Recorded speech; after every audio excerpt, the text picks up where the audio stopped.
bem com vocês? Bom, nessa semana nós vamos trabalhar a Revolução Francesa nas aulas de números 7, 8 e 9. Entenda por quê. A aula de número 1, 2 e 3 desse bimestre começou lá com os pensadores iluministas. A 4, a 5 e a 6 foram as correções a respeito desse tema. Portanto, 7, 8 e 9, início da Revolução Francesa. Para a gente trabalhar a Revolução Francesa, nós vamos compreender primeiro o contexto, ou seja, quais foram os antecedentes dessa Revolução, certo? O que aconteceu e como era a França que levou o país a sofrer uma grande transformação. Então, para isso é importante a gente se localizar no tempo e no espaço. A França é um país que fica na Europa, nessa região que está em alaranjado, onde vocês estão vendo, e obviamente a Revolução Francesa ocorreu na França nos anos de 1789 a 1799. Foram 10 anos de várias lutas e transformações. Portanto, queridos, quando falamos de Revolução Francesa, localize-se no tempo e no espaço, certo? Para você entender por que a França foi o pico disso tudo. A França era a principal representante do modelo que nós já estudamos, chamado de Antigo Regime. O Antigo Regime tem como um dos principais representantes o rei Luís XIV, o Rei Sol. Ele costumava dizer assim: o Estado sou eu. O que ele quer dizer com isso? Quem manda essa parada sou eu, filhão. Né? É como se você chegasse assim: pô, mãe, não vou levar o lixo, por que eu tenho que fazer isso aqui? Porque ela diz assim: quem manda sou eu. Vocês, tem razão, vou levar. Então era mais ou menos assim que funcionava. No Antigo Regime, o rei é quem dominava, ele dava as ordens, ele dominava a economia, dominava todos os momentos. Agora, o que é que compõe esse tal de Antigo Regime? Vamos relembrar então? Basicamente, o Antigo Regime, na política, ele se define por ser um governo absolutista. O que significa isso? Que os reis têm poder total. O rei manda e ele é visto como um representante de Deus aqui na Terra. E as demais pessoas são os seus súditos, todos aqueles que servem ao rei. Ou seja, com exceção do rei, todo mundo é súdito. Portanto, politicamente, existia um governo absolutista. O rei dominava economia, religião, sociedade, costumes, enfim. Qualquer coisa que houvesse, qualquer determinação, era tomada a partir dos reis, certo? Se na política havia o absolutismo, por outro lado, nós temos, economicamente, o mercantilismo. Mercantilismo vem de mercado. Então, como é que os reis dominavam essas riquezas que existiam? O rei ele dominava tudo. E a principal característica é que eles queriam acumular muito ouro, muita prata, o metalismo. Para acumular esse ouro e essa prata, o rei aplicava um monopólio. Vamos entender essa palavrinha? Mono é um só. Por exemplo, aqui na cidade de Ponta Grossa, a VCG, Aviação Campos Gerais, detém um monopólio do transporte público. Ou seja, apenas essa empresa pode explorar o transporte público. Então, quando nós dizemos que o rei detém o monopólio, significa que é ele que decide quem pode ou não vender determinado produto, fabricar determinado produto. Assim, é claro, aqueles que eram amigos do rei se davam muito bem. Em compensação, aqueles que não eram muito próximos a ele não tinham vantagens no comércio. Então, politicamente existia o absolutismo e economicamente o mercantilismo. O rei dominava, o rei determinava que aqueles que eram próximos deles tivessem o domínio do comércio e tentava acumular cada vez mais ouro e mais prata. E socialmente, como era esta sociedade? Socialmente falando, o que existia no Antigo Regime era uma sociedade estamental, ou seja, existiam grupos e cada um vai pertencer a um ou outro grupo dependendo de onde nasceu. Se eu nasci nobre, eu vou ser nobre. Se eu nasci camponês, eu vou continuar camponês. Basicamente, a gente divide entre os privilegiados e os não privilegiados. Existiam 3 estados, preste bem atenção, 3 estados. O primeiro estado era o clero, a igreja. O segundo estado eram os nobres. E o terceiro estado era o terceiro estado. Era composto por várias pessoas. Desde os burgueses, que eram muito ricos, mas não vinham de famílias nobres, até o comerciante comum, o camponês, o súdito, o desempregado. Então o terceiro estado é uma mistura. É como se fosse assim: 1% da população é o clero, 1% é a nobreza e os outros 98% são o terceiro estado. O terceiro estado era quem pagava os impostos, diga-se de passagem, bem altos. E eles sustentavam o primeiro e o segundo estado. Então era uma sociedade muito desigual, marcada pelos que eram privilegiados e os que não eram privilegiados. Nesse sentido, queridos, então nós temos lá no seu caderno um esquema muito parecido com esse. O antigo regime, de um lado, ele vai ser determinado por uma política do absolutismo, economicamente pelo mercantilismo e socialmente por uma sociedade estamental, marcada por 3 estados, que seriam, no caso, primeiro estado clero, segundo estado nobreza e terceiro estado uma série de grupos como burgueses, comerciantes, trabalhadores do campo, trabalhadores urbanos, etc. Então, esse é o mesmo estudo que você tem. Qual a diferença? O terceiro estado é aquele que está incumbido de pagar vários impostos.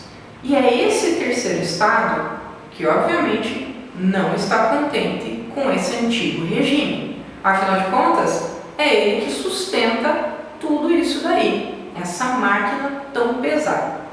E aí, o que vai acontecer depois disso? Pois bem, nesse sentido, então, não bastava a França ser um país desigual, ela ainda se envolveu em vários conflitos. Um deles foi a Guerra dos 7 Anos. Basicamente, você vai ter a França e os seus amigos contra a Inglaterra e os seus amigos.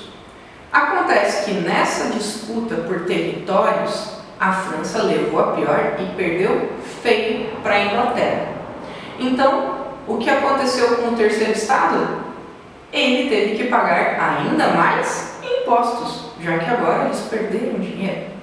Não bastasse a Guerra dos 7 Anos, mais tarde a França também se envolve nas guerras de independência dos Estados Unidos.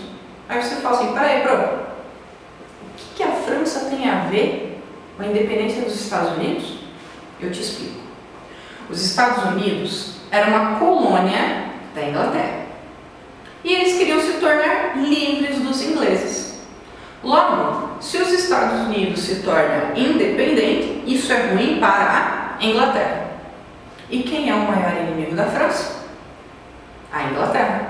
Então, o que a França faz? Vai lá e ajuda os Estados Unidos, simplesmente para ver a Inglaterra se dando mal, porque isso era positivo para eles.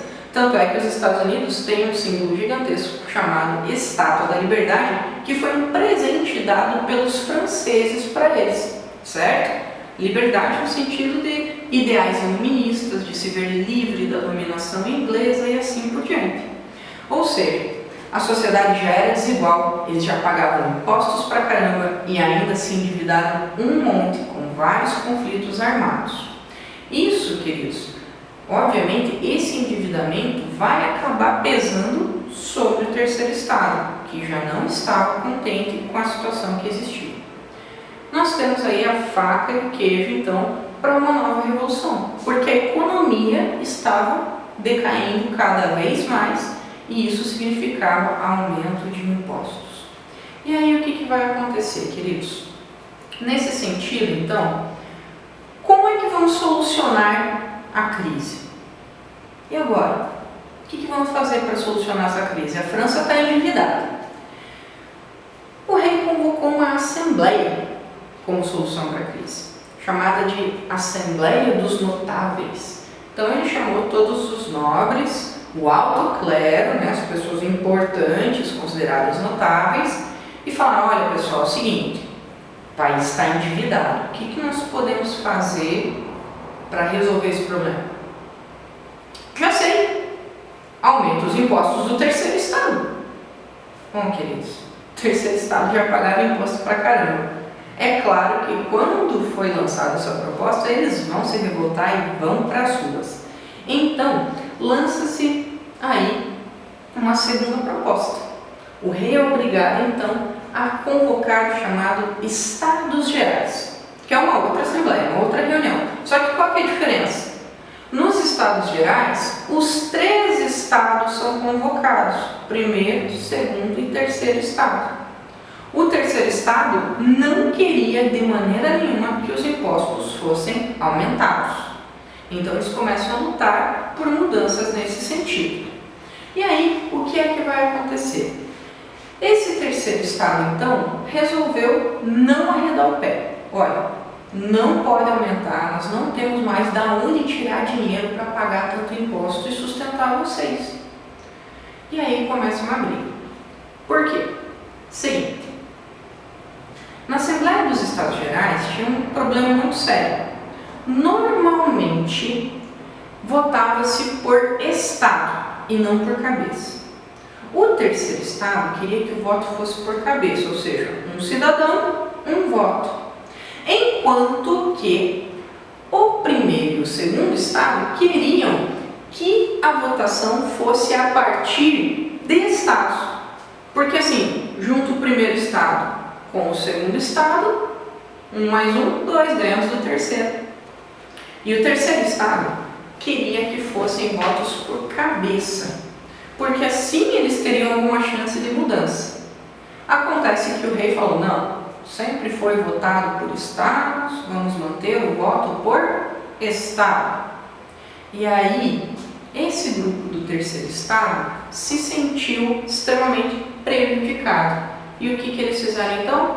Eles declararam a Assembleia Nacional, ou seja, eles se retiraram da reunião dos Estados Gerais e começaram a pensar no quê? Eles começaram a pensar em uma nova Constituição para o país. Então veja bem, vamos retomar o que nós vimos nessa aula? Nós vimos que a França era um país muito desigual. Lá vigorava o antigo regime, em que nós temos o absolutismo, o mercantilismo e uma sociedade dividida em 3 estados, sendo que o terceiro estado sempre tinha que sustentar os demais. Acontece também, nesse sentido, que a França se envolveu em vários conflitos e fizeram com que ela se tornasse endividada. Isso acabou fazendo com que o rei tivesse que encontrar uma solução para a crise. De um lado, o primeiro e o segundo estado queriam aumentar os impostos. De outro, o terceiro estado falando negativo. Então, convocou-se os Estados Gerais, uma reunião para tentar resolver o problema. Só que não se resolveu, porque o terceiro estado queria que cada pessoa tivesse direito a um voto, para que eles tivessem chance de causar mudanças, enquanto o primeiro e o segundo estado queriam manter o voto por cabeças, por estados, para manterem os seus privilégios. E aí, o que aconteceu? O terceiro estado se retirou da reunião, formando a chamada Assembleia Nacional. E aí eles vão começar a pensar então em uma nova forma de governar esse país que não seja tão desigual. Mas isso, queridos, é assunto para a nossa próxima aula. Estude, faça os seus resumos, copie os exercícios, resolva e qualquer dúvida, comunique-se conosco no mural. Até a próxima aula!